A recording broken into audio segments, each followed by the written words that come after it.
Welcome to the deep dive. Today we are equipping our summons, sharpening those ultimate weapons, Yeah.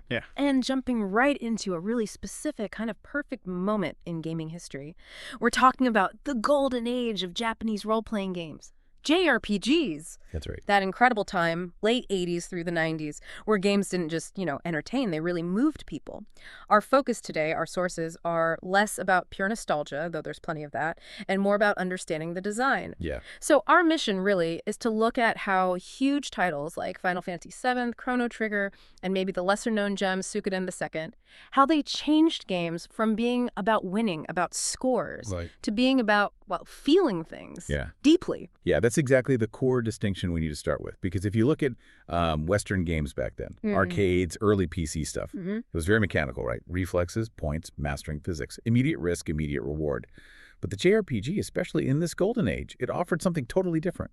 A different kind of contract with the player. Exactly. It demanded, it demanded investment, patience. They were built to create emotional equity. You weren't playing for an hour just to win. You were sinking maybe 80 hours in to figure out who you were, who these characters were, why it all mattered so much, the story, the character arcs. That was the reward, not just like a better sword. Okay, let's unpack that. Investment. Because that feels key. Yeah. I remember these games, they made you read a lot. You had to absorb complex lore, follow these twisty political plots, and just wait for those turn-based battles to play out. It feels like these systems were teaching you not to expect instant wins, but to, read, wait, think, and actually care about these pixel people and their world. Precisely. And it wasn't just a new genre popping up. It felt like a cultural shift almost in how people, especially younger people, experience stories and maybe even growing up. Psychologically, those worlds didn't just feel alive. They felt important, like really important. Like you grapple with big ideas, mortality, betrayal, even environmental themes way before you might encounter them in real life, all wrapped up in that amazing music and art. Right. And if we're talking about the peak of that cultural shift, the big one, you have to start with Final Fantasy VII, don't you? 1997. That wasn't just a game release. It felt like an event. Oh, absolutely. An earthquake. And the tech leap alone was just staggering. That opening cinematic, the pre-rendered one, the camera swooping down, following that train into Midgar, that layered, oppressive city. It was a statement, wasn't it? Like, games are cinematic now. They can show scale, atmosphere, oppression in ways sprites just couldn't. But what's so fascinating, right, is that the 3D polygons, the backgrounds, everyone talked about it, but it was really just the delivery system. For the emotion. Yeah, exactly. It made the emotional stuff hit harder. You meet Cloud Strife. He's not just the hero. He's this mercenary with spiky hair, but he's dealing with memory loss, this fractured identity. Right, the whole identity crisis thing. And even the game systems reflected that, like the materia system. Your power wasn't innate. It was in these magic orbs you slotted in. Oh, yeah. You could take materia out, give it to someone else. It sort of symbolized how skills, maybe even identity, could be fluid, interchangeable. And the mission itself grew, didn't it? Right. From maybe rescuing someone to tackling ecological disaster, corporate greed with Shinra. Saving the planet, not just a princess. Exactly. It scaled up the stakes emotionally and narratively. Then there's the moment. The one that still defines that game for so many, Aerith. Ah, yes. Aerith's death. That scene. Yeah. It just showcased the power of the new presentation, didn't it? She wasn't just a sprite blinking out. You had the cinematic framing, that haunting music, or the silence right after, and then being dumped back onto the simple world map. It felt abrupt, wrong. Yeah. And the reaction was global. People felt actual grief. Not like, oh no, game over frustration, but real sorrow. Like losing a friend. I remember message boards back then just full of people processing it, crying over a game character. And that's the point, isn't it? It proved, maybe for the first time on that scale, that these pixels and polygons could make you feel something so human, so specific, like loss. It changed game storytelling. Yeah, it feels like the ultimate proof of what JRPGs were aiming for, investing you in a character's inner life, create stakes that, no giant monster alone can match. You cared about Aerith because she was the heart of the group, not just a plot device. Yeah. And the game dared to take that heart away, left this hole that kind of powered you through the rest of the journey. It really did. That loss fueled the motivation for the next, 40, 50 hours? Okay, so let's rewind just a couple years. 1995, Chrono Trigger, another absolute giant, but maybe achieving that emotional weight differently, more through mechanics. Like that's fair. I mean, that team, creators of Final Fantasy, Dragon Quest, and Akira Toriyama from Dragon Ball doing the art, it's like the ultimate JRPG supergroup. Unprecedented, yeah. And the game itself is just elegant, a masterclass in design. If FFVII was about the power of big-budget spectacle driving emotion, Right. Chrono Trigger showed how innovative mechanics could deliver that same sense of consequence. Maybe even more elegantly in some ways. You mean the time travel, the multiple endings. Exactly those. And New Game Plus, that was huge. It constantly reminded you your actions matter. It wasn't just one fixed path. Did you save that forest in 600 AD? Did you spare Magus? These things had ripples. They changed the future you visited. It taught cause and effect in a really playable way. Thinking about mechanics, one small thing that always stood out to me was the lack of random battles. Oh, that's a fantastic point. Such a smart design choice. Yeah, because enemies were right there on the map. Right. In older RPGs, battles just happened, pulled you out. Here, you saw the threat. You could try to avoid it or choose to engage. It made the world feel continuous. Combat became part of the exploration, part of your choice-making, not just this interruption you had to endure. And those choices extended to morality, too, right? Like the whole situation with Magus, he's the villain, but maybe not entirely. That's a perfect example. The game doesn't give you an easy good or bad button. It asks you to judge. Do you want revenge for what he did? Or do you see the bigger picture? Maybe you need his power, his knowledge to stop Lavos, even if his past is dark. It introduced these moral gray areas that were pretty rare in big games then. And it showed how Chrono, the silent hero, kind of spoke through the party's collective choices, accepting complexity or rejecting it. Okay, let's shift to one more. Maybe less famous than those two, but incredibly powerful emotionally, maybe even more politically complex. Suikoden II. Ah, Suikoden II. Yeah. Yes. A masterpiece. And you're right, it hits differently. It's not about saving the world from some ancient evil, really. It's about war and friendship torn apart by it. It feels so much more grounded, doesn't it, despite the fantasy setting? It really does. It grounds the fantasy in this intense personal heartbreak. The main character, Ryu, he's not the chosen one. He's just a soldier.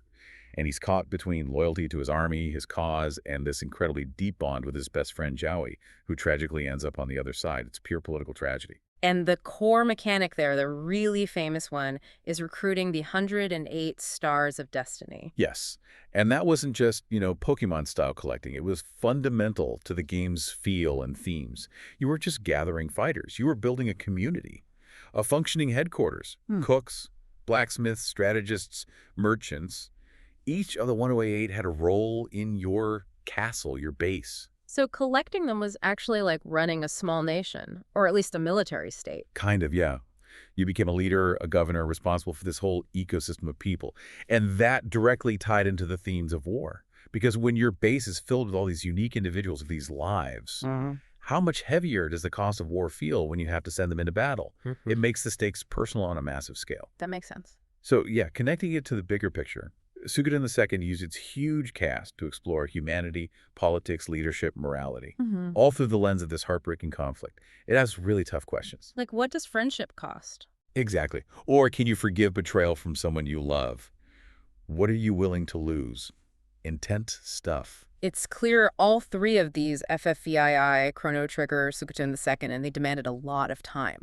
Which brings us to that feature, maybe almost lost today, patience. The slow magic. Yeah. I mean, let's be honest. You look back now, and modern gamers might ask, all that grinding for levels, the slow turn-based fights, reading screen after screen of text, was that really good design?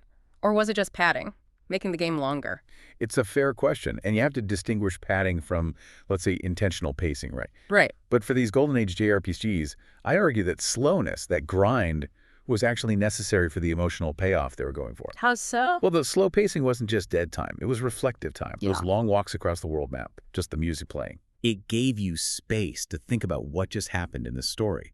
The repetition in combat, yeah, it could be tedious, but it also taught endurance. It made finally beating that tough boss feel like a real achievement. You earned it. You invested time, effort. And the reward wasn't just a stat boost, it was the narrative breakthrough you got through that discipline. So the lack of instant gratification, it actually raised the stakes, made the eventual rewards feel bigger. Absolutely. JLPGs rewarded investment, not impulse.